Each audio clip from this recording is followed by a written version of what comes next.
قل أتعلمون الله بدينكم والله يعلم ما في السماوات وما في الأرض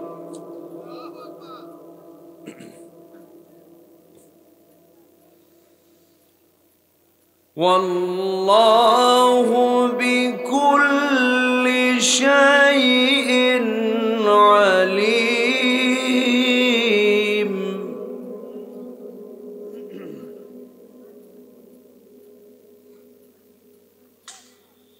يمنون عليك أن أسلموا قل لا تمنوا علي إسلامكم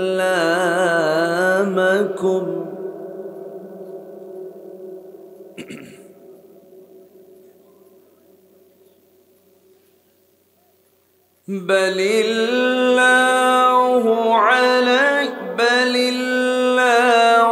يمن عليكم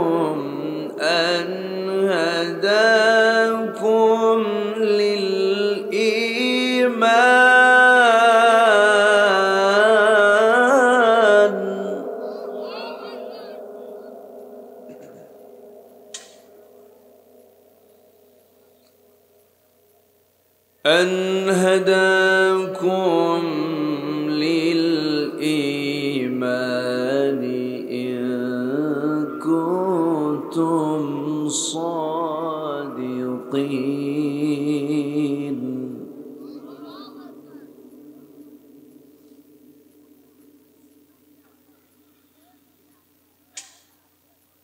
إن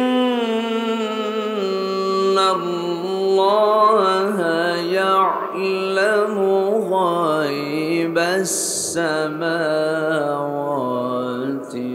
والأرض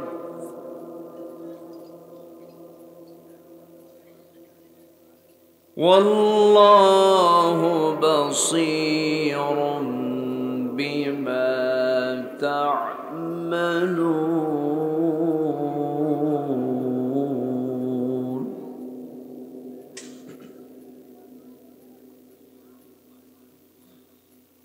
الله أكبر بسم الله الرحمن الرحيم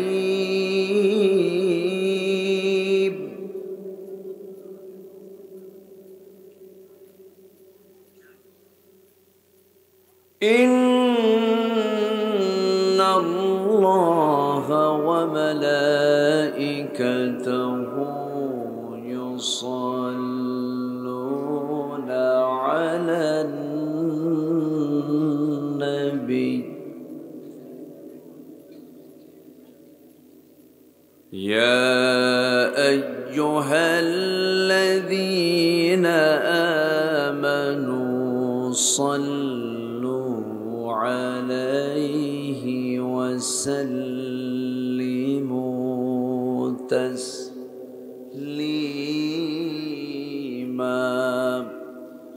اللهم صل على محمد وعلى آل محمد كما صليت على إبراهيم وعلى آل إبراهيم إنك حميد مجيد اللهم بارك على محمد وعلى آل محمد كما باركت على إبراهيم وعلى آل إبراهيم إنك حميد مجيد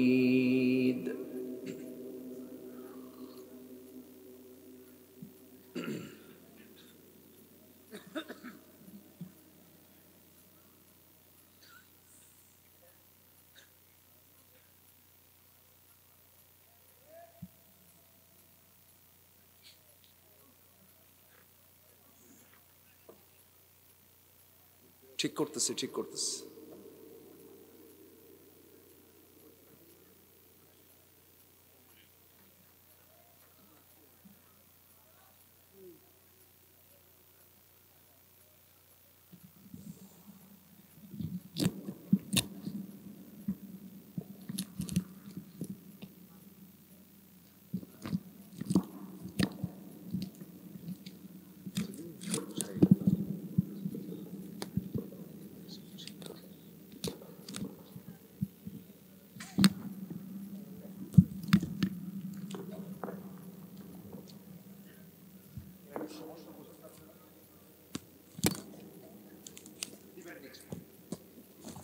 আমার চোখ অন্ধ, আমি দেখবো না।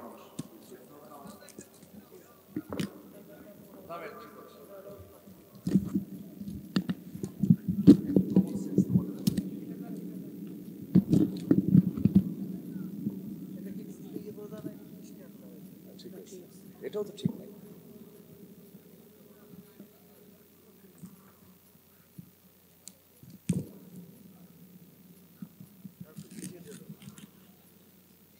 এই দুই মাইকের উপরে কোনো মাইক থাকবে না। থাক থাক থাক থাক।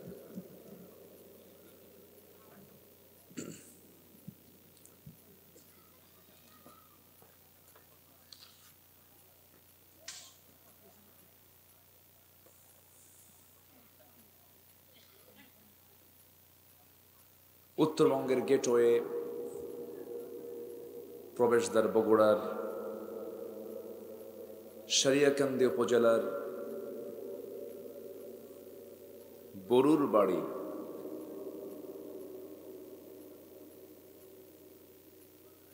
যমুনার তীরবর্তী অঞ্চল বরুর বাড়ি ওয়াজ বাস্তবায়ন কমিটি কর্তৃক আয়োজিত আজকের এই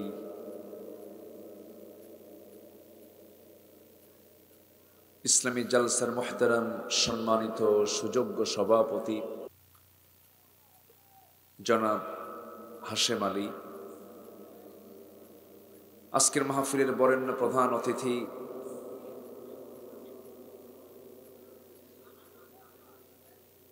অতিরিক্ত কমিশনার জনাব হামিদুল আলম মিলন সাহেব, প্রধান পৃষ্ঠপোষক মাননীয় চেয়ারম্যান মহোদয় জনাব মেহেদি হাসান আলো,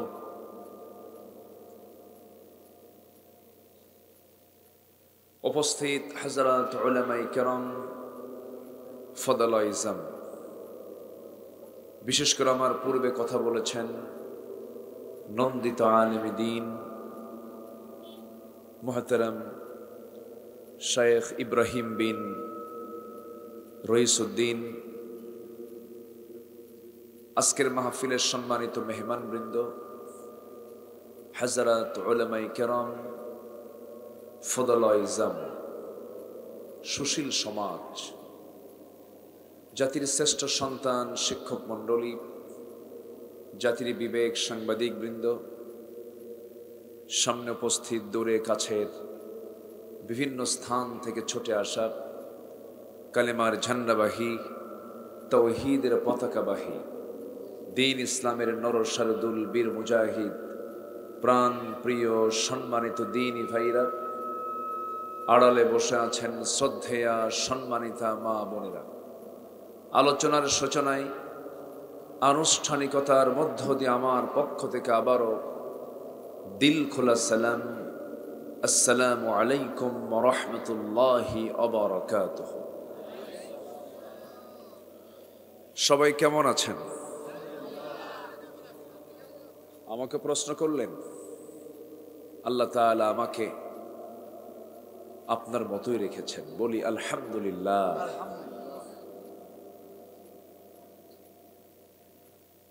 মহান রব্বুল আলামিনের অশেষ শুকর, যিনি আমাকে আপনাকে সুস্থতার মতো শ্রেষ্ঠ নিয়ামতকে সাথে নিয়ে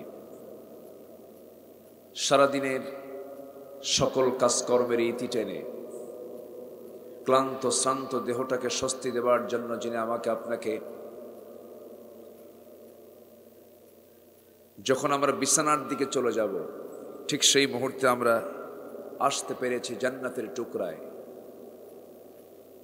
যিনি আমাকে আপনাকে আসার বসার তৌফিক দিলেন, সেই মহান রবের শানে বলছি আলহামদুলিল্লাহ। আবারও বলছি আলহামদুলিল্লাহ। চিৎকার বেড়ে উঠছি, বলছি আল্লাহুম্মা ইন্নী আসআলুকা আল হুদা ওয়াত তুকা ওয়াল আফাফা ওয়াল গিনা। সবাই বলি আল্লাহুম্মা লাকা আসলামতু ওয়া বিকা আমানতু ওয়া আলাইকা তাওয়াক্কালতু ওয়া ইলাইকা আনাবতু ওয়া বিকা খাসামতু। আমরা আল্লাহ তাআলার শুকর আদায় করে নিলাম। উঠতে একটু দেরি হলো, শেষ হতে যদি একটু দেরি হয় কষ্ট হবে? আমাকে সময় দেওয়া যাবে তো? জোরে বলি ইনশাআল্লাহ। আমি আজ থেকে বছর 20 আগে আশেপাশে অন্তরপাড়া আছে নাকি? অন্তরপাড়া আমি এসেছিলাম আজ থেকে 20-21 বছর আগে। আল্লাহ তাআলা আমাকে সুস্থ রেখেছেন, বেঁচে আছি। ঠিক একই এলাকায় আল্লাহ তাআলা আমাকে আবার আসার সুযোগ করে দিয়েছেন। এই 20 বছরের মাঝে কত মানুষের মৃত্যু হলো, কত আল্লাহর বান্দা পৃথিবীতে আসলো। এই জীবন মৃত্যুর মাঝেই আমরা চলাচল করছি। আমরা একদিন দেখতে দেখতেই হারিয়ে যাব। সকল স্মৃতি হয়ে থাকবে, কিন্তু মরে তো যাব।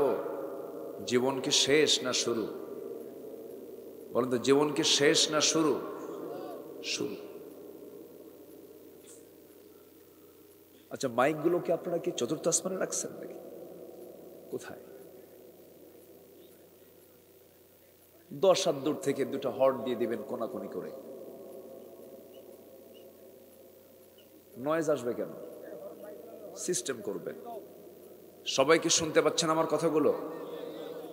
যাক, আপনাদের কানে আছে তো বলি আলহামদুলিল্লাহ। কিন্তু ওরা আমার কানে রাখে নাই, আমার কানে রাখে নাই। আল্লাহ তাআলা মুখটা দিয়েছেন, কান দিয়েছেন দূরে না কাছে? মুখের আওয়াজ কোথায় যাবে? কানে যাবে। কিন্তু ওরা আমার কানটা রাখছে দূরে। এটা মাথায় রাখতে হয়, খুব গুরুত্বপূর্ণ বিষয়, এটা মাথায় রাখবেন। হ্যাঁ, খুব কাছাকাছি থেকে একটা হর্ন, একটা মাইক দিতে হয়, যেটা আপনার কানেও শোনা যাবে, আমার কানেও শোনা যাবে। ভবিষ্যতে এটা মাথায় রাখবেন। সম্মানিত ভাইয়েরা, আমি আলোচনার সূচনায়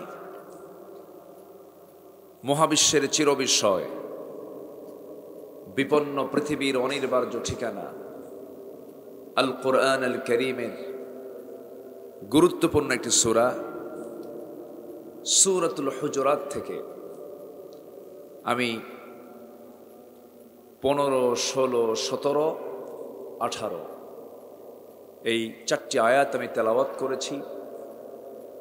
4টি আয়াতকে সামনে রেখে কিছু কথা আমি বলতে চাচ্ছি। ওয়ামা তাওফীকি ইল্লা বিল্লাহ আলাইহি তাওয়াক্কালতু ওয়া ইলাইহি উনীব।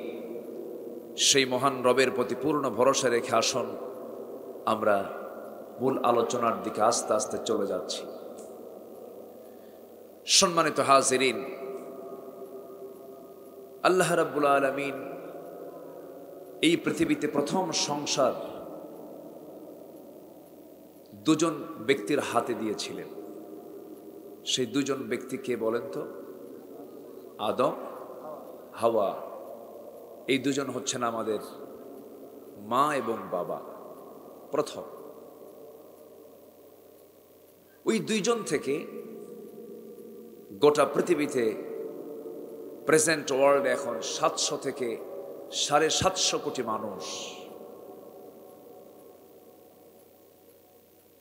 প্রথম নবী, প্রথম মানুষ, প্রথম নবী, প্রথম মানুষ, প্রথম বিজ্ঞানী। কিয়ামত পর্যন্ত এই মানুষ পৃথিবীতে আসবে, জন্ম হবে, মৃত্যু হয়ে যাবে। কিন্তু একটা বিষয়, সেটা হলো আমরা সবাই পড়েছি কাল 3 প্রকার: অতীত, বর্তমান, ভবিষ্যৎ। কিন্তু কাল কিন্তু মূলত 2টা, একটা হলো ইহকাল, আরেকটা কি বলেন? পরকাল। পরকাল যে আছে এটা বিশ্বাস হয়তো নাকি? আস্তে আস্তে বলেন কেন? হুজুররা কয় শুনি। এই বিশ্বাস আছে না নাই বলেন? বিশ্বাস যদি বিশ্বাস থাকে তাহলে ঈমান আছে, আর যদি বিশ্বাস না থাকে ঈমান আছে না গেছে? চলে গেছে, ঈমান নাই। আমার বন্ধুগণ, একটু কান লাগাবেন। আল্লাহ রাব্বুল আলামিন প্রথম ঈমান নিয়ে কথা বলেছেন। কোরআন যখন শুরু করা হয়, সূরা ফাতিহার পর আল্লাহ রাব্বুল আলামিন সূরাতুল বাকারার শুরুতেই আগে বিশ্বাস নিয়ে, ঈমান নিয়ে কথা বলেছেন। আল্লাহ রাব্বুল আলামিন বলেন, আল্লাযীনা ইউমিনুনা বিল গায়বি ওয়া ইউকিমুনাস সালাতা ওয়া মিম্মা রাযাকনাহুম ينفقون والذين يؤمنون بما أنزل إليك وما أنزل من قبلك وبالآخرة هم يوقنون জোরে বলুন আল্লাহু আকবার। আল্লাহ বলছেন, যারা অদৃশ্যকে বিশ্বাস করবে, নামাজ যারা কায়েম করবে, যাকাত যারা আদায় করবে, আমার দেওয়া রিজিক থেকে যারা আমার পথে খরচ করবে, যারা কিতাবকে বিশ্বাস করবে, যারা আখিরাতকে বিশ্বাস করবে, মহান রব্বুল আলামিন বলছেন, উলাইকা আলা হুদাম মির রাব্বিহিম ওয়া উলাইকা হুমুল মুফলিহুন। জোরে বলুন আল্লাহু আকবার। আখিরাতের বিশ্বাস ছাড়া মানুষ কখনো ভালো হবে না। পরকালীন জবাবদিহিতা ছাড়া মানুষ কখনো ভালো হতে পারে না। মানুষ ভালো হবে দুনিয়ার কোনো প্রশাসনের ভয়ে না, আল্লাহর ভয়ে। মানুষ ভালো হবে কার ভয়ে বলেন? আল্লাহর ভয়ে। এই জন্য আল্লাহ রাব্বুল আলামিন নিজের পরিচয় দিতে নিয়ে সূরা ফাতিহার শুরুতে বলছেন, যারা পারেন ঠোঁট মিলিয়ে বলুন, আলহামদুলিল্লাহি রাব্বিল আলামিন আর রহমানির রহিম মালিকি ইয়াউমিদ্দিন। প্রশংসা তার যিনি গোটা বিশ্বজগতের রব, যিনি রহমান, যিনি রহিম, যিনি বিচার দিবসের মালিক। বিচার করবেন কে? বিচার প্রার্থী হবে কারা? আমরা হব বিচার প্রার্থী। বিচারক কে? আর সেই বিচার প্রার্থীরা দুনিয়ার ক্ষণিকের দিনের ক্ষণিক সময়ের জন্য একটু বিচারকের চেয়ারে বসলে দিনকে রাত বানায়, রাতকে দিন বানায়। অথচ তুমিও যে বিচার প্রার্থী, তোমারও বিচার একদিন করা হবে। এটা ভুলে গিয়ে বিচার করো না, নচেৎ জাহান্নামে যেতে হবে। ঠিক কিনা? আমার উঠতে একটু দেরি হয়েছে। আমার আগের মেহমান তিনি 9:30টার দিকে মঞ্চে উঠেছেন। ওনাকে তো সময় দিতে হয়, সেজন্য আমি ছিলাম পাশেই বসা ছিলাম, পাশে একটু বিশ্রামে ছিলাম। তো আমি যতক্ষণ আছি আমাকে সময় দেবেন তো নাকি? কারো কোনো কষ্ট হবে না তো? জোরে বলি ইনশাআল্লাহ, জোরে বলি ইনশাআল্লাহ। যদি কারো যাওয়ার প্রয়োজন হয় একটু অনুমতি নিয়ে যাবেন, কেউ যাবেন না দয়া করে। আর ডেকোরেটরের লোক কে আছে এখানে? ওই যে একটা লাইট রাখছেন এই দিক করে আমার দিক করে, ওটা অফ করে দেন। ওটা রাখছে হলো হুজুরের চোখটা কেমনে কানা করা যায়। আচ্ছা, আমার দিকে তাকান। সম্মানিত হাজিরিন, তাহলে আমরা ভালো হব দুনিয়ার প্রশাসনের ভয়ে না আল্লাহর ভয়ে? আচ্ছা, আল্লাহর ভয়টা কি? আল্লাহ আমার কি করবেন? বিচার করবেন। কি করবেন বলেন তো? কি করবেন বলেন? বলেন কি করবেন? বিচার করবেন। কি দিয়ে বিচার করবেন বলেন? এই তো, যে কিতাব সামনে রেখে বিচার হবে সে কিতাবের নামটা কি? সে কিতাবের নামটা কি? এই কিতাব যারা মানছে তাদের পক্ষে জান্নাত হবে, যারা এই কিতাবকে মানে নাই তাদের জন্য কি হবে? জাহান্নাম হবে। আমার ভাইরা, আল্লাহ রাব্বুল আলামিনের একটা আয়াত আমাকে খুবই ভাবিয়ে তোলে, খুব টেনশনের মধ্যে ফেলে দেয়। কি পরিমাণ রাগ করলে আল্লাহ রাব্বুল আলামিন এমন কথা বলতে পারেন? তিনি বলছেন, ইন্নাল্লাযীনা কাযযাবু বিআয়াতিনা ওয়াস্তাকবারু আনহা লা তুফাত্তাহু লাহুম আবওয়াবুস সামা ওয়া লা ইয়াদখুলুনাল জান্নাহ হাত্তা ইয়ালিজাল জামালু ফি সাম্মিল খিয়াত وَكَذَلِكَ نَجْزِي الْمُجْرِمِينَ। জোরে বলুন আল্লাহু আকবার। সূরাতুল আরাফ আয়াত নম্বর 40, আল্লাহ রাব্বুল আলামিন বলেন, নিঃসন্দেহে যারা আমার এই কালামকে, এই আয়াতকে যারা অস্বীকার করবে, মিথ্যা প্রতিপন্ন করবে, যারা অহংকার দেখে অহংকার প্রদর্শন করে এই কিতাব থেকে যারা নিজেকে গুটিয়ে রাখবে, আল্লাহ বলছেন আমি তাদের জন্য আসমানের দরজাই খুলব না।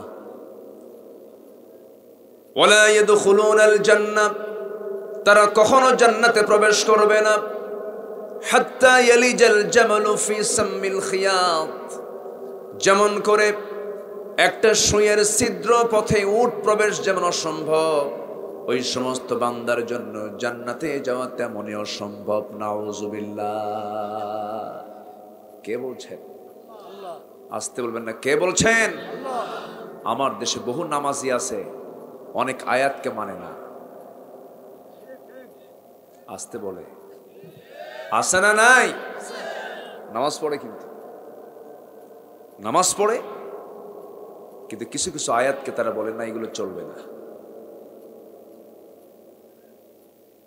আমার দেশের এমন বুদ্ধিজীবী আছে যারা বলে কোরআনের কিছু কিছু আইন মধ্যযুগীয় আইন, এগুলো আজকের সমাজে চলতে পারে না। এই জাতীয় কথাও কিন্তু বলে ফেলে। ঈমান থাকবে না চলে যাবে? ঈমান থাকবে না চলে যাবে? কোরআনের শুরু হয়েছে বা দিয়া, শেষ হলো সিন্দিয়া। বিসমিল্লাহ থেকে শুরু করে মিনাল জান্নাতি ওয়ান নাস পর্যন্ত। এর মধ্যে যদি কোনো বান্দা একটা শব্দ কেন, একটা আয়াত কেন, যদি একটা হরফ যদি কেউ অস্বীকার করে ফেলে, তার ঈমানটা চলে যাবে। কারণ আল্লাহ রাব্বুল আলামিন এই কিতাব সম্পর্কে বলেছেন, উদখুলু ফিস সিলমি কাফা, ইসলামে পরিপূর্ণ দাখিল হয়ে যাও।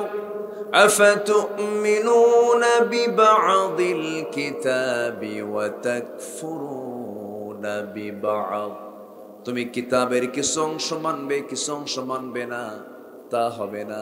তোমাকে কোরআনকে মানতে হলে আংশিক মানতে হবে না, পুরোপুরি মানতে হবে। পুরোপুরি মানতে হবে। মানব না পুরোপুরি? আমার ঈমান আনা হয়নি, আমার ঈমান আনা হয়নি। একটু কান লাগাবেন, এই দুনিয়া ছেড়ে আমিও যাব, আপনিও যাবেন। কেউ আমরা বাঁচার জন্য আসি নাই, কিন্তু আমরা দুনিয়ার কোথাও যদি পুরস্কার নাও পাই, কেউ যদি আমাকে ভালো নাও বলে, আমরা ভালো হতে চাই কার কাছে? আসতে বলবেন না, কার কাছে? আল্লাহর কাছে। আমি যেখান থেকে তেলাওয়াত করছি সে আয়াতের দিকে আস্তে আস্তে চলে যেতে চাচ্ছি। সূরাতুল হুজরাতের 15 নম্বর আয়াতে আল্লাহ রাব্বুল আলামিন বলেন, যে বান্দাগুলো আমার দুইটা কাজ করবে, দুইটা কাজ করে দুনিয়া থেকে বিদায় নেবে, আমি আল্লাহ রাব্বুল আলামিন আমার দফতর থেকে তাদেরকে সার্টিফিকেট দেব, চারিত্রিক সনদ দেব, তারা হলো সত্যবাদী। জোরে করুন সুবহানাল্লাহ। এখন তো ইউনিয়ন পরিষদেও কিন্তু চারিত্রিক সনদ দেয়, দেয় না? গাঁজা খায়, এরপরও কয় চরিত্র খুব ভালো। কি খায়? গাঁজা খায়। ইউনিয়ন পরিষদ থেকে চারিত্রিক সনদ দিয়ে দিল, আপনি হয়তো দুনিয়ায় চলতে পারলেন, কিন্তু আল্লাহর আদালতে যদি আপনাকে চারিত্রিক সনদ না দেয়, আপনি তো জান্নাত পাবেন না। আল্লাহ বলছেন, বান্দা দুইটা কাজ করে আয়। আমরা শিখে নেব না ইনশাআল্লাহ? আমরা শিখে নেব না? শিখে নেব। জোরে বলি ইনশাআল্লাহ। আল্লাহ বলছেন, যারা দুইটা কাজ করবে আমি আল্লাহ আমি তাদেরকে সত্যবাদীর সার্টিফিকেট দিয়ে দেব। সত্যবাদী থাকবে জাহান্নামে না জান্নাতে? জান্নাতে। আমাকে না বলে কিছু মানুষ একটু ওঠা বসা করছে,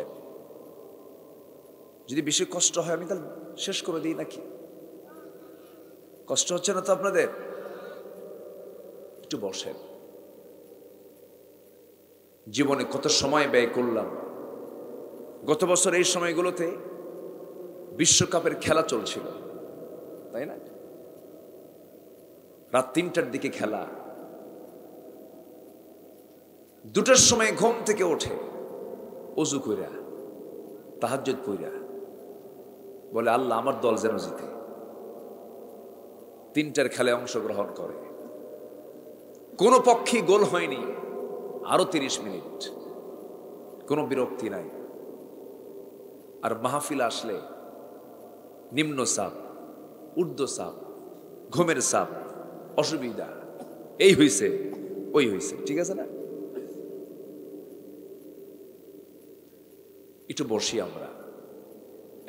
একটা বিষয় মাথায় রাখবেন, কোরআনের বৈঠকে বসে যদি মনে হয় যে আমি উঠে যাব কখন, যদি নিজের ভিতর অস্থিরতা কাজ করে, যদি ভালো না লাগে, তাহলে ভাবতে হবে শয়তান আপনাকে ওয়াসওয়াসা দিচ্ছে। আসতে কোন কেন? এটা মাথায় রাখবেন। শয়তান তো মনে হয় সারিয়া কান দিয়ে আসে না, না? সারিয়া কান দিয়ে শয়তান আসে না?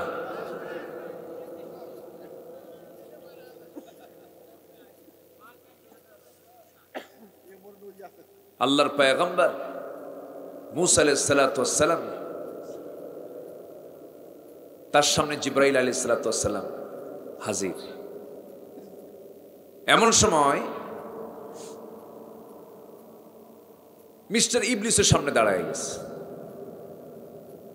জিবরাইল বললেন, ইবলিস তুমি জায়গা পাও নাই, আল্লাহর নবীর কাছেও আসা লাগে? ইবলিস কয়, মুসা তো দুনিয়াতে আছে, আমি আদমকে হাওয়াকে জান্নাতের মধ্যে ঢুকে আমি ওয়াসওয়াসা দিছি, এই তো দুনিয়ায়। যে ইবলিস জান্নাতের মধ্যে ঢুকে আমার আব্বা আমার আম্মা ফাওয়াসওয়াসা লাহুমা, দুজনকে ওয়াসওয়াসা দিয়ে ফেললো, সে বুঝি সারিয়া কান দিয়ে আসে না? হ্যাঁ, বসেন। আমি একজন লোককে উঠতে দেব না। রাগ করতেছেন নাকি আপনারা? যদি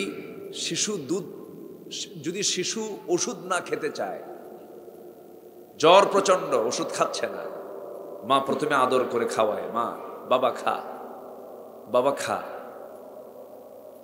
এরপরেও খায় না, দুই দাঁতের মারি শক্ত করে রাখছে, মুখে নিচ্ছে না। তখন মা কি করে? তখন কি আদর থাকে? তখন আদরের ধরনটা কি হয়? একটু চেঞ্জ হয়। দুই হাত দুই পা শক্ত করে ধরে মুখের মধ্যে নখ ঢুকায় দেখে খা। এর মানে কি মা সন্তানকে আদর কম করেন? আদর বেশি করেন। এই জন্যই তাকে সুস্থ হওয়ার জন্য ধমকটা দিচ্ছেন। আপনি আবার ভাববেন না যে আমি আপনাকে ধমক দিচ্ছি বলে আমি আপনাকে রাগ করছি না, মোহাব্বত করেই বলছি কথাগুলো। একটু বসেন না। সম্মানিত ভাইয়েরা, আমরা কারো কাছে পুরস্কার পেতে চাই না, আমরা পুরস্কার পেতে চাই একমাত্র কার কাছে? স্থায়ী পুরস্কারও আছে কার কাছে? আল্লাহর কাছে। কত রাজা, কত মহারাজা সব বিদায় নিয়েছে। এই বাংলাদেশ, এই নামটা আগে ছিল না। বাংলা, বিহার, উড়িষ্যার নবাবরা ছিল, মোগল পাঠানরা ছিল, মোগল সম্রাট জহিরুদ্দিন মোহাম্মদ বাবর, সম্রাট হুমায়ুন। আমি ভারতে কয়েকবার গিয়েছি, ওদের কবরগুলো সেখানে আছে, কোনো লোক সেখানে যায় না, কেউ জানে না, কেউ আর ইতিহাসগুলো ঘাঁটতে যায় না। সব হেরে গেছে, সব মুছে গেছে। এই দুনিয়ার কোনো কিছুই পার্মানেন্ট নয়। কত দাপটের নেতা ছিল, ফেরাউন, নমরুদ, সব শেষ হয়ে গেছে। কিন্তু এই দুনিয়া থেকে যখন বান্দা বিদায় হয়ে যাবে, আসল পুরস্কার তো পরকালেই আছে, দুনিয়াতে আসল পুরস্কার নাই। সেই পরকালের জন্য আমাকে আপনাকে কাজ করতে হবে। এক নাম্বার কাজ হলো কি? সূরাতুল হুজুরাত আল্লাহ রাব্বুল আলামিন বলেন, ইন্নামাল মুমিনুনা আল্লাযীনা আমানু বিল্লাহি ওয়া রাসূলিহি সুম্মা লাম ইয়ারতাবু ওয়া জাহাদু বিআমওয়ালিহিম ওয়া আনফুসিহিম ফি সাবিলিল্লাহ উলাইকা হুমুস সাদিকুন। জোরে বলুন আল্লাহু আকবার। ইন্না নিশ্চয়, আল্লাযী ইন্নামাল মুমিনুন নিঃসন্দেহে মুমিন তো তারাই, আল্লাযীনা যারা ঈমান এনেছে, আমানু বিল্লাহি ওয়া রাসূলিহি। এক নাম্বার গুণ হলো যারা ঈমান এনেছে কার উপরে? রাসূলকে। যদি না আনে ঈমান, তার ঈমান কি আনা হবে নাকি? আল্লাহর প্রতি, নবীর প্রতি যারা বিশ্বাস আনতে পেরেছে, ঈমান যাদের পরিপূর্ণ আছে, এটা হচ্ছে এক নাম্বার পুঁজি। ঈমান আছে, আমল নাই, তাও কোনো লাভ হবে না। আবার আমল আছে, ঈমান নেই, তাও কোনো কাম হবে না। আমেরিকার বিল গেটস, আমেরিকার ধনকুবের বিল গেটস, হাজার হাজার কোটি টাকার মালিক। সে তার সম্পত্তির বিশাল একটা অংশ সে দাতব্য চিকিৎসালয়ে দান করেছে, রেড ক্রসকে দিয়েছে। এই যে বিশাল বড় তার দান, এই দান তাকে জান্নাতে নিতে পারবে না, কারণ তার মধ্যে কি নাই? আসতে বলবেন না, কি নাই? ঈমান নাই। ঈমানহীন আমলের কোনো দাম নাই। ঈমানহীন সমস্ত আমলগুলো মূল্যহীন। এই জন্য সবচেয়ে বড় পুঁজি হলো ঈমান। সবচেয়ে বড় পুঁজি কি? ঈমান। এই জন্য ঈমানকে নষ্ট করা যাবে না। ওযু ভঙ্গের কারণগুলো আমরা অনেকে জানি, ওযু কি কি কারণে ভঙ্গ হয়ে যায়, কিন্তু আমাদের অনেকের জানা নাই ঈমান ভঙ্গের কারণগুলো কি কি। ঈমান কেমনে ভঙ্গ হয়ে যায়, ঈমান কেমনে নষ্ট হয়ে যায়, জানার দরকার আছে না নাই? ঈমান নষ্ট করা যাবে না। আমার বন্ধুগণ, এমন একটা সময় আখিরের জামানায় আসবে, ইউসবিহু মুমিনান ওয়া ইউমসি কাফিরান। সকালবেলা ঈমানদার থাকবে, বিকালবেলা কাফের হয়ে যাবে। এমন একটা সময় আখিরের জামানায় চলে আসবে, আমরা তাও দেখতে পাচ্ছি এখন। আমার বন্ধুগণ, ইমানকে আমরা লালন করব। ইমান ভঙ্গের যদি কারণ জানতে চায়, অনেকগুলো কারণ আছে। এর মধ্যে এক নাম্বার কারণ হলো যে বান্দা ইমান আনার পরেও যে বান্দা শিরকের কাজ করে। এই এলাকা অনেকটা শিরিক মুক্ত। হ্যাঁ, মাজার টাজার আছে নাকি? মাজার আছে, আছে এগুলো? আচ্ছা যাক, তাহলে তো অনেকটা ভালো তো। হ্যাঁ হ্যাঁ,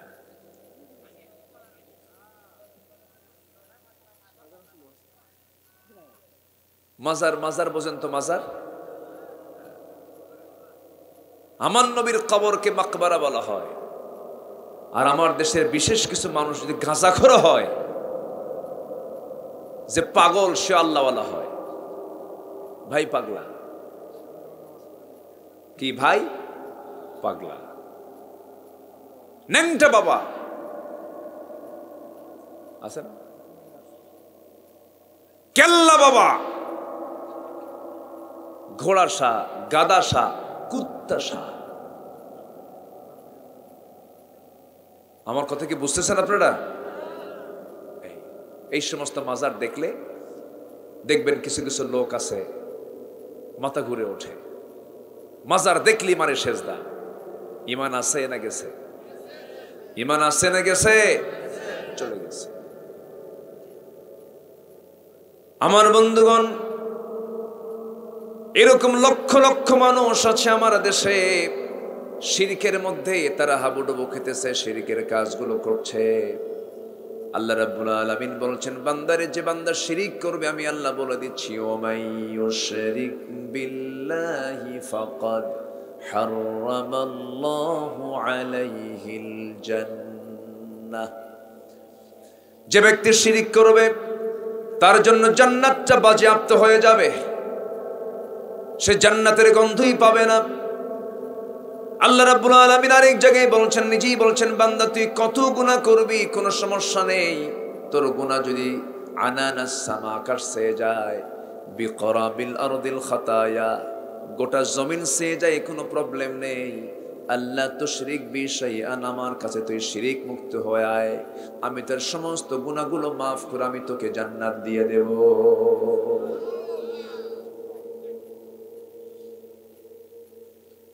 আমার ভাইরা, নবীজি কারো কাছ থেকে কোনোদিন সেজদা নিলেন না। আমার দেশের কিছু ভণ্ড দরবার আছে, মুরিদরা গিয়ে তার পায়ে সেজদা দেয়, আছে না? আসতে বলবেন না, আছে না নাই? বলুন তো, আমার দেশে এই মুহূর্তে মুরিদ বেশি না পীর বেশি? ফেরাউন শেষ পর্যন্ত বলল, আসিয়া শোনো, আমি তোমাকে দারুণ লাইক করি, আমি তোমাকে দারুণ পছন্দ করি, তোমাকে কষ্ট দেই নাই কোনোদিন, আমি তোমাকে বারবার রিকোয়েস্ট করছি তুমি দিনটা ছেড়ে দাও। আসিয়া বলছেন, স্বামী আমার, আমি আপনাকে চূড়ান্ত কথা জানিয়ে দিলাম, আপনি আমার প্রতি অত্যাচার যত বাড়াবেন আমার ঈমান তত পাকা হয়ে যাবে। জোরে বলেন সুবহানাল্লাহ। বাবুল ভাই বসেন, বসেন। এই বাবুল ভাই আমাকে 4 বছর আগে এই মাহফিলের দাওয়াত দিয়েছেন। 4 বছর আসতে পারিনি, করোনা ছিল। আজকে আমি প্রচন্ড অসুস্থ ছিলাম মাহফিলে ওঠার 2 ঘন্টা আগে, কিন্তু কেন যেন আপনাদের দোয়ার ফসল, আলহামদুলিল্লাহ, আমি এখন পূর্ণ সুস্থতা বোধ আমার কাছে মনে হচ্ছে, আলহামদুলিল্লাহ। গলায় প্রচন্ড ব্যথা হচ্ছিল, ঠান্ডা লাগছে। এই যে প্রচন্ড ঠান্ডা, এই ঠান্ডায় তো অনেকেই কাহিল হয়ে যায়, অসুস্থ হয়ে পড়ে। আমি কি শেষ করে দেব? আলোচনা চালাবো? আলোচনা চলুক। আর কিছুক্ষণ থাকতে রাজি আছি না ইনশাআল্লাহ? আমরা 2টা কাজ শিখে যাবো আজকে। 1 নম্বর চলছে হলো ঈমান, 1 নম্বর চলছে কি? ঈমানের আলোচনা চলতে নিয়ে আমরা চলে গেছি আসিয়ার কাছে, তার ঈমানটা কেমন দেখে। আমার বন্ধুগণ, আসিয়া আলাইহিস সালাতু ওয়াস সালাম ঈমানকে রক্ষা করতে গিয়ে স্বামী ছাড়লেন, সন্তান ছাড়লেন, পরিবার ছাড়লেন, দলীয় পদ ছাড়লেন, সামাজিক মর্যাদা ছাড়লেন, মিসেস মন্ত্রিত্বের মর্যাদাও ছাড়লেন, সব কিছুকে মাইনাস করলেন। শেষ পর্যন্ত ফেরাউন বলল, আসিয়া আমি তোমাকে মেরেই ফেলবো। আসিয়া আলাইহিস সালাম বলছেন, আপনি আমাকে মারবেন, আমার তো আরো ভালো হবে, কারণ আমার মৃত্যুর মধ্য দিয়ে আমি আল্লাহর দিদারে সরাসরি চলে যাব। শেষ পর্যন্ত ফেরাউন করলো কি, ওই রাজদরবারের একজন দাসী ছিল, একজন দাসী, ওই দাসী কালেমা পড়েছিল, মুসলমান হয়েছিল, তাকে ধরে আনলো। আসিয়ার চোখের সামনে দাসীটাকে ধরে নিয়া হাতের মধ্যে লোহা ঢুকায় দিল, পায়ের মধ্যে লোহা ঢুকায় দিল, পেরেক ঢুকায় দিয়া একটা করে অঙ্গ কেটে কেটে ওই মহিলাকে দুনিয়া থেকে বিদায় করে দেওয়ার পর বলছে, আসিয়া তোমাকে একই কায়দায় দুনিয়া থেকে বিদায় করে দেব। এবার আসিয়া বলছেন, আমার স্বামী, মৃত্যুর হুমকি আপনি যত বেশি দেখাবেন আমার ঈমান তত পাকা হয়ে যাবে। শেষ পর্যন্ত কি হলো, আসিয়া আলাইহিস সালামকে ধরিয়ে ফেললো, জল্লাদ রেডি করে ফেললো।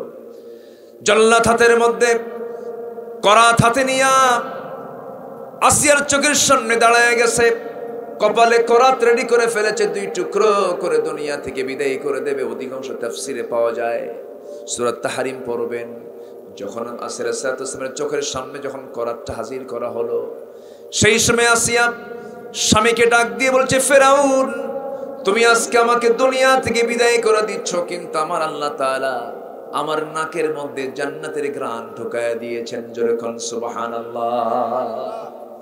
আসিয়া আলাইহিস সালাম এবার করলেন কি, যখন দেখলেন করাত দিয়ে তার কপালে ঠেকিয়ে দেওয়া হয়েছে, রক্ত টপ টপ করে পড়ছে, সেই সময় তিনি একটা দোয়া করেছিলেন, আকাশের দিকে তাকায় সেই দোয়াটা আল্লাহ রাব্বুল আলামিন কোরআনে কোট করে দিয়েছেন। দোয়া করেছেন আসিয়া, সেই দোয়া স্থান পেয়েছে কোরআনের ভিতরে। এত দামি দোয়া, এত মজবুত দোয়া, এত আল্লাহর পছন্দের দোয়া, সেই দোয়াটা কোরআনের মতো কিতাবের মধ্যে কোট করে আল্লাহ রাব্বুল আলামিন কিয়ামত পর্যন্ত বান্দাকে এই দোয়া পড়তে বলেছেন। তিনি দোয়া করছেন কি, রব্বি বিনিলি ইনদাকা বাইতান ফিল জান্নাহ ওয়া নাজ্জিনি মিন ফিরআউনা ওয়া আমালিহি। রব্বি বিনিলি ইনদাকা বাইতান ফিল জান্নাহ, ও রব আমার জন্য বানায় দাও, ইনদাকা তোমার কাছে, বাইতান একটা ঘর, ফিল জান্নাহ জান্নাতের মধ্যে। ও আল্লাহ আমি জান্নাতের মধ্যে শত শত ঘর চাই না, মাত্র একটা ছোট্ট ঘর চাই, সেই ঘরটা যেন তোমার ঘরের দেওয়ালের সাথে যেন হয়। জোরে বলেন সুবহানাল্লাহ। আল্লাহকে তিনি দূরে নিয়েছেন না কাছে নিয়েছেন? আমরা আল্লাহকে কোথায় নেব? কাছে নেব। কাছে নেওয়ার 1 নাম্বার মাধ্যম হলো আজান যখন হবে তখন কোথায় চলে যাওয়া। আল্লাহ বলছেন, বান্দা নামাজ যখন পড়বি তুই ভাববি কান্নাকা তারাহু, তুই আল্লাহকে দেখতে পাচ্ছিস। আল্লাহকে যদি না দেখতে পাস, ওয়াইল্লাম তাকুন তারাহু ফাইন্নাহু ইয়ারাক, তুই যদি আল্লাহকে না দেখতে পাস আল্লাহ তোকে অবশ্যই দেখছেন। আল্লাহ আমাকে দেখেন সবচেয়ে বেশি বেনামাজে না নামাজে? বলেন, বেনামাজ না নামাজ? নামাজে দিদার হয় কার সাথে? আসতে বলবেন না, কার সাথে? বুকটা ফেটে যায়। ও যুবক, ও ইয়াংস্টার, আজকের মাহফিলে তোমরা বেশি আসছো, কোন নেতা তোমাকে তার দিকে নিয়ে যায়?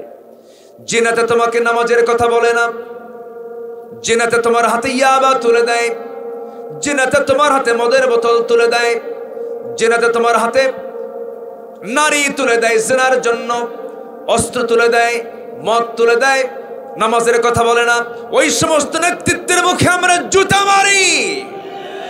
রাজি আছেন কারা কারা? হাত উঁচু করে তুলুন।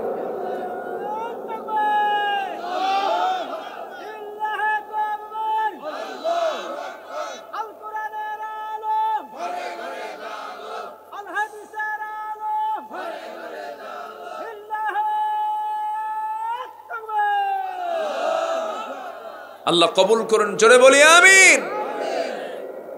যুবকরা, নেশার কাছে যেও না। যুবকরা, সময় নষ্ট করো না অন্যায় পথে, নারীর পিছনে। নোংরা প্রেম করতে যেও না, তোমার জীবন যৌবন সব শেষ হয়ে যাবে, ধ্বংস হয়ে যাবে। অনেক ছেলে পেলে আছে গার্লস স্কুলের সামনে যাই এতিমের মতো বসে থাকে, আছে না? মানে বাপও নাই মাও নাই, লাভ নেই, এগুলো লস প্রজেক্ট। কি প্রজেক্ট? Loss project. যা খরচ করবা সব ফুসকাওয়ালার লাভ আর চুরি ফিতাওয়ালার লাভ। এগুলো সময় নষ্ট করার দরকার নাই। পিছনের দরজাতে না ঢুকে সোজা সামনের দরজাতে ঢুকে বিয়ের প্রস্তাব দিয়ে দাও। পরিবারকে বুঝাও, বিয়ে শাদী করে নাও, আকাম কুকাম করো না। অসুস্থ হয়ে পড়বে, নিজে ধ্বংস হবে, জাহান্নামের বাসিন্দা হবে। এটা তথ্য দিলে আপনি জিনিসটি স্পষ্ট হয়ে যাবে। আচ্ছা, তালাক দিলে পরে এখন কি তালাক কয় না ডিভোর্স কয়? হ্যাঁ, এখন কিন্তু আর কিন্তু তালাক কয় না, এখন ডিভোর্স। কি কয়?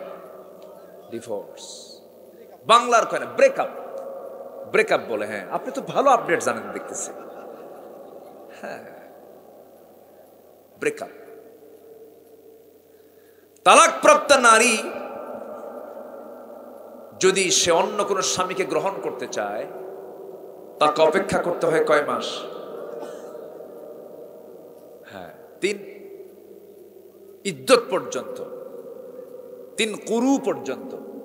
ওয়াল মুতাল্লাকাতু ইয়াতারাব্বাসনা বিআনফুসিহিন্না সালাসাতা কুরু। 3 ইদ্দত পর্যন্ত, 3 ঋতুস্রাব পর্যন্ত তাকে অপেক্ষা করতে হয়। কেন? কি জনের কারণটা কি? পুরুষের কি তা করা লাগে? করা লাগে না। মেয়েকে কেন অপেক্ষা করতে হয়? দেখো অসুখটা কেমনে ছড়ায়। আল্লাহ তাআলা কেন বললেন? পশ্চিমা কিছু গবেষকরা, মেডিকেল সায়েন্স নিয়ে যারা গবেষণা করে, তারা এই আয়াতকে নিয়ে রিসার্চ করা শুরু করলো। এই আয়াতের মধ্যে কেন একটা নারীকে অন্য স্বামী গ্রহণ করতে 3 মাস কেন ওয়েট করতে বলল, এটা নিয়ে তারা গবেষণা চালাতে লাগলো।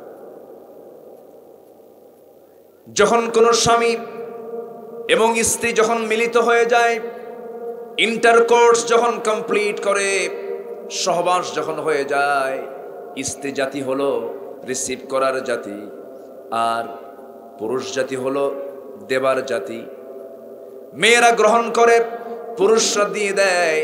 পুরুষের থেকে আগত যে স্পার্মটা স্ত্রী গ্রহণ করলো, সেখানে কিছু ব্যাকটেরিয়া থেকে যায়, প্রোটিন থেকে যায়। সেই ব্যাকটেরিয়া প্রোটিন ওই মেয়ের ভিতরে মাথা থেকে পা পর্যন্ত এটার প্রভাব বিস্তার করতে থাকে। এই ব্যাকটেরিয়া প্রোটিন শরীর থেকে না উঠা পর্যন্ত, না সরে যাওয়া পর্যন্ত, অন্য কোনো পুরুষ যদি সেই স্ত্রীর কাছে যদি চলে আসে, ডাবল প্রোটিন, ডাবল ব্যাকটেরিয়া তার শরীরে বহন হয়ে যাবে।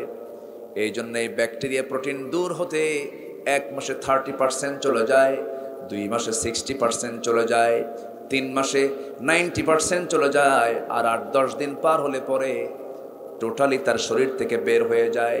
ব্যাকটেরিয়া প্রোটিন যখন আগের স্বামীর কাছ থেকে আসা সেই সমস্ত প্রোটিন যখন বের হয়ে গেল, সে তখন সম্পূর্ণ ফ্রি হয়ে গেল। অন্য কোনো স্বামীকে গ্রহণ করলে তার কোনো অসুখ বিসুখ আর কোনো রোগ বালাই হবে না। রাগ করতেছেন নাকি আপনার কথা? জানার দরকার আছে না? আমার বন্ধুগণ, আরেকটা প্রশ্ন করি। যদি কোনো মহিলার স্বামীকে হারিয়ে ফেলে, অর্থাৎ মারা যায়, ওই মহিলাকে কি বলে? কি বলে? অনেকদিন আগে এক যুবক মোবাইল হারায় বলে, হুজুর আমি তো বিধবা হয়ে গেছি। মোবাইল হারে কি হয়েছে? মোবাইল তো দারুণ জিনিস। আপনি যদি কাউকে জেল খাটাতে চান, কাউকে যদি আজকের সমাজে কাউকে যদি জেল খাটাতে চান, জেলখানে না দিয়াও, তাহলে মোবাইলটা হাত থেকে নিয়ে নেবেন, ও শেষ। এতিম বলতেছে, এতিম হয়ে যাবে সে। কি যে নেশা এর মধ্যে, কি যে নেশা! বিড়ি, সিগারেট, গাঁজা, ইয়াবা, যেমন নেশা, কোন অংশে নেশা এটা কম নয়, শেষ করে দিচ্ছে এটা। যুবকরা নিয়ন্ত্রিত হও, নিয়ন্ত্রিত জীবন গ্রহণ করো। বিধবা নারীকে অপেক্ষা করতে হয় কয় মাস? না, এই তো বলেন কয় মাস? 4 মাসও না, আরবাআতু আশহুরি ওয়া আশরা, 4 মাস গুনে গুনে আরো 10 দিন। আজ থেকে 1500 বছর আগে কোরআনে কারিমে এই নির্দেশনা দিয়েছেন কে? আর গবেষণা চলছে আধুনিক দুনিয়ায়, যে দুনিয়ায় সাবমেরিন তৈরি হয়েছে, বিমান তৈরি হয়েছে, 1 সেকেন্ডের ভিতরে আমেরিকা থেকে চিঠি চলে আসতেছে, 1 সেকেন্ডে হোয়াটসঅ্যাপে মেসেজ চলে আসছে। সেই যুগে গবেষণা চলছে এই আয়াতগুলো আল্লাহ তাআলা কেন দিলেন। তারা ল্যাবরেটরিতে নিয়ে এই পরীক্ষা করতে করতে দেখতে পেল বিধবা নারীর জন্য কেন 4 মাস 10 দিন করা হলো। এর কারণ হচ্ছে তালাক হলে পরে স্বামীর প্রতি ওই মহিলার ঘৃণা জন্মে। কি জন্মে বলেন তো? ঘৃণা। আর বিধবা হলে পরে স্বামীর প্রতি মোহাব্বত জন্মে না ঘৃণা জন্মে? মোহাব্বত কমে না আরো বাড়ে? আহারে কি হারালাম! এই যে স্বামীর প্রতি যে একটা টান, একটা অ্যাট্রাকশন, এর কারণে স্বামী থেকে পাওয়া সেই ব্যাকটেরিয়া প্রোটিন তার শরীর থেকে যেতে আরো গুনে গুনে 1 মাস 10 দিন বেশি লেগে যায়। সুবহানাল্লাহ বলবেন না? পশ্চিমা সেই গবেষকরা তারা শেষ পর্যন্ত বলতে বাধ্য হলো, এই পৃথিবীতে যদি ফ্রেশ রোগমুক্ত সুস্থ নারী যদি থাকে, মুসলিম পরিবারের মেয়েরাই থাকতে পারে, যারা ইসলামকে মেনে চলে। তারা কালেমা পড়ে মুসলমান হয়ে গেছে। ওই গবেষকরা কালেমা পড়ে মুসলমান হয়ে গেছে। তারা কোরআনের এগুলো নিয়ে গবেষণা করে। আর আমরা কি গবেষণা করি জানেন? আমাদের গবেষণা হলো ফরজ নামাজের পরে মোনাজাত আছে না নাই, দোয়া হবে কি হবে না। আমাদের গবেষণা হলো রাসূল নূর না মাটি, তারাবি 8 রাকাত না 20 রাকাত। আমাদের গবেষণা হলো বেতের নামাজ 1 রাকাত না 3 রাকাত। কি গবেষণা দেখেন! আমিন আস্তে না জোরে, অথচ যে আমিন আপনি আস্তে না জোরে যদি নাও বলেন নামাজ হয়ে যাবে। আর সেই আমিনকে কেন্দ্র করে একই গ্রামে মারামারি করে 3 মসজিদ। আলহামদুলিল্লাহ কবেন না? দেখছেন আলহামদুলিল্লাহ কইছে। কষ্ট পাচ্ছেন নাকি আপনারা? মসজিদ বেশি হওয়া দরকার না মুসল্লি বেশি হওয়া দরকার? আমার দেশে এখন কি বেশি? কি বেশি বলেন? ঘরে ঘরে মসজিদ। সে মসজিদগুলো কাঁচা না পাকা? টাইলস করা। ইমান মসজিদ পাকা, ইমান কাঁচা। রাগ করছে মসজিদে গিয়ে, হয়তো কেউ বলছে যে আমার দাদার জায়গার মসজিদ এটা। জবাবে আরেকজন বলে তোর দাদার মসজিদ আমি আসবো না। আছে না? কি আছে না? বলেন। এই তো মুক্তি। হ্যাঁ, তাহলে তোর দাদার মসজিদে যাব না, আমি একটা মসজিদ বানাবো। দেখেন আছে না? আছে না? আছে না? তাহলে ওই মসজিদ কার হলো? ওর দাদার। বরঞ্চ উচিত ছিল যে বলবে আমার দাদার জায়গা, ওরে ঘাট ধাক্কা দিয়ে মসজিদ থেকে বের করে দেওয়া দরকার। তোর দাদার কথা বলবি না, এটা আল্লাহর ঘর। কি ঠিক কিনা? এক মসজিদকে আটকে রাখতে হবে। একটা গ্রামের মসজিদের মুসল্লি হলো 200 জন, 200 ঘর। মসজিদ আপনি 3টা বানাইছেন, এই অর্ডার আপনাকে কে দিয়েছে? কেন করবেন আপনি? কে বলেছে আপনাকে মসজিদ বানাতে? এত আমার নবীজি এক সাহাবী বলেন, হুজুর মসজিদ আসতে অনেক কষ্ট হয়, আমার কাছাকাছি একটা জায়গা আছে, মসজিদ বানায় নেই। রাসূল বলেন দূর থেকে হেঁটে হেঁটে আয়, সব বেশি পাবি, যা। সুবহানাল্লাহ বলবেন না? আর আমরা রাগ হলে কি বানাই? মসজিদ বানাই। আমি মনে হয় কষ্ট দিয়ে ফেললাম, মনে হয় আপনাদের কষ্ট দিয়ে ফেলছে নাকি? আমার ভাইয়েরা, কোন অহংকারী মানুষ জান্নাত পাবে না, কোন বদমেজাজি জান্নাত পাবে না, কোন উচ্ছৃঙ্খল মানুষ জান্নাত পাবে না। যারা মানুষকে দেখানোর জন্য কাজ করবে তারাও জান্নাত পাবে না। একমাত্র বিনয়ী মানুষ জান্নাত পাবে যারা ক্ষমাশীল, আল্লাহ পাক তাদেরকে ক্ষমা করবেন। আহারে, এই যে আমরা এখানে বসে আছি, বাড়ি পর্যন্ত ফিরবো, তার কি কোনো গ্যারান্টি আছে নাকি? যে কোনো মুহূর্তে আমি দুনিয়া থেকে বিদায় নিয়ে নেব। বাপ চলে গেছে, চাচা চলে গেছি, দাদা চলে গেছে, মা চলে গেছে, আমিও চলে যাব। যখন মরে যাব, মরে যাওয়ার সঙ্গে সঙ্গেই শীততাপ নিয়ন্ত্রিত ঘরগুলো ছিল, সবগুলো থেকে আমাকে ঘাড় ধাক্কা দিয়ে বের করে দেবে। দামি দামি গায়ে কাপড় চোপড় পরেছিলাম সেলাইওয়ালা, সমস্ত সেলাইওয়ালা কাপড়গুলো কেচি দিয়ে কেটে কেটে জামা শরীর থেকে খুলে নেবে। এক ফোঁটা কাপড় রাখবে না আমার আপনার গায়ে। বাজার থেকে সেলাইবিহীন কাপড় নিয়ে চলে আসবে, কম দামি কাপড় চোপড় কিনে এনে দুটা ফাল্টা দেবে, টান মারবে, সেলাই লাগবে না, মাথার মধ্যে ঢুকায় দেবে। চকলেট যেমন কেমন করে প্যাকেট, চকলেটের মতো প্যাকেট করবে, মাথায় একটা বাঁধন, পায়ে একটা বাঁধন, বাস চকলেটের মতো প্যাকেট বানায় দিয়া আমাকে আপনাকে জানাজার জন্য প্রস্তুতি নিয়ে ফেলবে। এলান জারি হয়ে যাবে, সে এলানে সবাই হাজির হয়ে যাবে, জানাজা শেষ হয়ে যাবে, মরা মুখ সবাই একবার করে দেখে যাবে, চোখের পানি ফেলবে, চাপা কান্নায় ভেঙ্গে পড়বে, কিন্তু কেউ আমাকে আর ডাকতে আসবে না, কেউ আমাকে জিন্দা করতে পারবে না। আমাকে টেনে হেঁচড়ে কবরের দিকে নিয়ে চলে যাবে, কবরে শোয়া দেবে রে, বাঁশ চাপা দেবে, মাটি চাপা দেবে, শীতকাল ঠান্ডার ভিতরে রেখে আসবে, কেমন করে সময় যাবে রে। গরমকাল বৃষ্টির পানি দিয়া গোটা কবর ভিজে যাবে, আমার দেহটা ওই পানিতে ভাসতে থাকবে রে, আমাকে কেউ দেখতে যাবে না রে। 24 ঘন্টা যাবে না, মাথার চুলগুলো খসে খসে পড়বে, চুলে কত যত্ন নিলাম, কাজ হবে না। 7 দিন চলে যাবে, 3 দিন চলে যাবি, চামড়াগুলো গলে গলে পোকার পেটের খাবার হয়ে যাবি। 7 দিন যাবি, পেটের নাড়িভুড়িগুলো, চোখ, মুখ, পেট সব দিয়ে বাস্ট হয়ে যাবে, বের হয়ে যাবে। 7 দিন পর কিম্বুত কিমাকার চেহারা হয়ে যাবে, চেনাই যাবে না। পোকার বসবাস হবে দেহের মধ্যে। 1 মাস যাবে, 2 মাস যাবে, 3 মাস যাবে, কবর খনন করে দেখা যাবে কয়েকটা হাড় ছাড়া ওই মানুষের কোনো অস্তিত্বই তার দেহের মধ্যে নাই। এই তো আমার আপনার জীবন।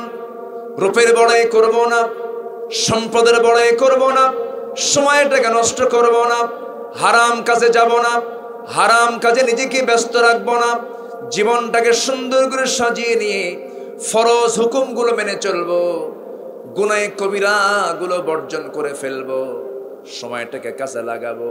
আল্লাহ বলছেন, বান্দারা আমি তোকে ওয়াদা করছি, ইনতাজতানিবু কাবাইরা মা তুনহাউনা আনহু নুকাফির আনকুম সাইয়্যাতিকুম ওয়া নুদখিলকুম মুদখালান কারীমা। বান্দা তুই বড় বড় কবিরা গুনাহগুলো ছেড়ে দিবি, ছোট ছোট গুনাহগুলো আমি আল্লাহ মাফ করে আমি তোকে সম্মানজনক জান্নাত আমি তোকে দিয়ে দেব। জোরে কোন সুবহানাল্লাহ। আমার ভাইরা, সময় তো জীবনে কত নষ্ট করেছি আমরা। 4 আড্ডায় সময় গেল, গল্প করতে করতে সময় চলে গেল, কিন্তু আল্লাহ বলছেন, বান্দা আমার জন্য তুই সময় বের কর। এই যে যখন 12টা বাজবে, বান্দা সেজদায় দাঁড়িয়ে যা, নামাজে দাঁড়িয়ে যা। আল্লাহ বলেন, বান্দা 12টা বাজলে পরে আমি 7 আকাশ থেকে প্রথম আকাশে চলে আসি। সুবহানাল্লাহ বলবেন না? আল্লাহ আমার জন্য কম আসেন না, বেশি আসেন? আমি আসি প্রথম আসমানের নিচে, আল্লাহ তাআলা আছেন 7 আসমানের উপরে, আরশে আজিমে আছেন। প্রত্যেক রাত্রে আমাকে মাফ করার জন্য ফিস সামাইদ দুনিয়া, দুনিয়ার আকাশে এসে বলেন, আলা মিন মুস্তাগফিরিন ফাগফির লাহ, কোন ক্ষমা প্রার্থী আছে আমার কাছে ক্ষমা চাবে, আমি তাকে ক্ষমা করে দেব। যেরকম সুবহানাল্লাহ। প্রথম আকাশে আসেন, ওই সময় যদি কোনো বান্দা ওযু বানায়া যদি নামাজে দাঁড়িয়ে যায়, প্রথম আসমানে আল্লাহ তাআলা এসে বলেন, বান্দা তোর যত সমস্যা আমার কাছে বল, তুই আমার দিকে 1 হাত আগাবি, আমি তোর দিকে 10 হাত আগাবো। বান্দা তুই আমার দিকে হেঁটে হেঁটে আসবি, আমি তোর দিকে দৌড়ায় দৌড়ে যাবো। জোরে কোন সুবহানাল্লাহ। আমাকে জান্নাত দিতে চান কে? কিন্তু জান্নাত নিতে চায় না কে? বান্দা। বান্দা জান্নাত নিতে চায় না। বান্দা তুমি যদি জান্নাত নিতে চাও আল্লাহর হুকুমটাকে মেনে চলো, দুইটা গুণ অর্জন করো, আল্লাহর আদালত থেকে আল্লাহ তোমাকে সার্টিফিকেট দিয়ে দিবেন। এক নম্বর হলো ঈমান। ঈমান রক্ষা করতে গিয়া আসিল সালাতু ওয়াসসালামকে করাত দিয়ে চিরে দুই টুকরো করে শহীদ করে দিল, তিনি আল্লাহর মেহমান হয়ে জান্নাতে চলে গেলেন।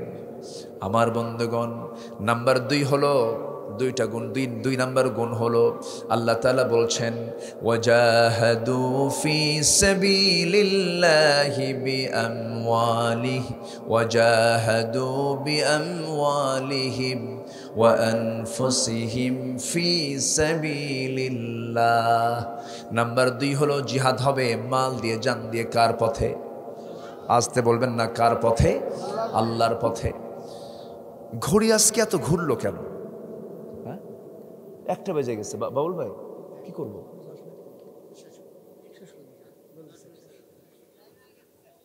হ্যাঁ, শেষ করে দেই,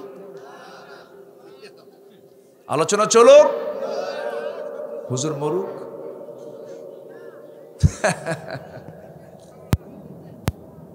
খুব সুন্দর বলি আলহামদুলিল্লাহ। দুটো আমল শিখিয়ে দিচ্ছে আপনাদের কাছে। একটা হলো ঈমান, একটা কি বলেন তো? ঈমান। বেনামাজি ঈমান না নামাজি ঈমান? বলেন নামাজি ঈমান না বেনামাজি ঈমান? 5 ওয়াক্ত নামাজ পড়বেন কারা? একটু হাত তুলে দেখেন তো দেখি, জোরে বলি ইয়া আল্লাহ। আমাদেরকে 5 ওয়াক্ত সালাত আদায় করার তৌফিক তুমি আল্লাহ দিয়ে দাও। জোরে বলি আমিন, আরো জোরে আমিন। নাম্বার 2 হলো জিহাদ। নাম্বার 2 কি? জিহাদ। তাহাব্বু ইলাল্লাহ। এক সাহাবী বলছেন ইয়া রাসূলুল্লাহ, সবচেয়ে আল্লাহর কাছে প্রিয় কাজগুলো কি? আমার রাসূল 1 নম্বর বলেন as-সালাতু আলা ওয়াক্তিহা, সময় মতো নামাজ। সুম্মা এরপরে কি? বিররুল ওয়ালিদাইন, পিতামাতার সঙ্গে সুন্দর আচরণ করা। সুম্মা এরপরে কি? আল জিহাদ ফি সাবিলিল্লাহ, আল্লাহর পথে জিহাদে ঝাঁপিয়ে পড়া। যেরকম সুবহানাল্লাহ। জিহাদ। এক সাহাবী ছিলেন অন্ধ। এক সাহাবী ছিল অন্ধ। কি ছিল বলেন তো? অন্ধ। কানা। কানা বুঝেন তো নাকি? আচ্ছা, কানা বগুড়ায় কি কয়? অন্ধ কয়, কানা কয়। বগুড়ার ভাষা তো খুব মিষ্টি ভাষা, বুঝলেন? বগুড়ার ভাষা খুব মিষ্টি, ভালো। বগুড়ার ভাষার মধ্যে একটা মজা আছে। কে রে তুই কুটি গেছিল? ঠিক আছে না, এরকম না ভাষা? আমি গেছিল, তুই যাস না উঠি। আমার কি করছো রে তুই? এরকম না, এরকম না। ভাষা খুব মজার জিনিস।